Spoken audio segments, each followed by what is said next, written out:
Now that we spent some significant time counting the ways the current health care bill is deficient, and the House has repealed it in what will amount to a symbolic gesture, let's head in the opposite direction.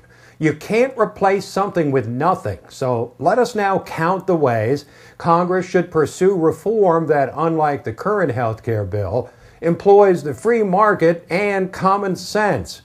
Two of the foundational problems with our health care system are a lack of consumer choice and the steadily evolving disconnection between patient and doctor. Now, most people are insured by employers who offer one-size-fits-all policies. That's because most people can't afford individual policies. So unlike most every other type of insurance, or almost everything else in the marketplace, you effectively have no choice of policies to select from, and thus no choice on covered procedures, deductibles, copays, and out-of-pocket limits. Ultimately, both patients and doctors are beholden more to insurance companies than to each other. Make no mistake about it, people's need for health insurance, coupled with their inability to afford individual policies, has created a nation full of people who are unsatisfied in their jobs but keep them almost entirely because of the health insurance benefit. This makes for a workforce that is far less productive than it should be. So how do we increase consumer choice in health care? First and foremost, we must break down the artificial barriers between individual states and allow consumers to purchase policies across state lines. Why should a person not be able to have the dozens of options he would get across the nation instead of just the 5 or 10 or 20 he gets in his own state?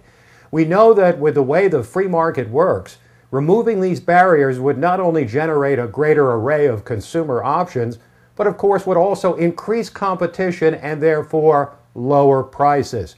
A recent study at the University of Minnesota revealed that lowering the barriers across state lines could by itself reduce the number of uninsured by more than 10 million.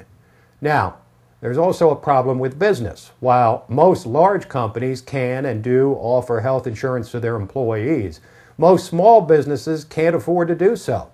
A good way to help fix that is to allow small businesses to form cooperatives that would pool their resources, provide greater leverage or buying power with insurance companies, and ultimately lower costs.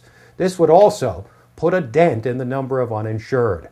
Removing barriers across state lines and small business cooperatives are two key pillars of serious, free market, common sense healthcare reform. Next time, we'll conclude this series with a look at 3 more elements that are critical to reform that is actually affordable, will actually work, and which people will actually like.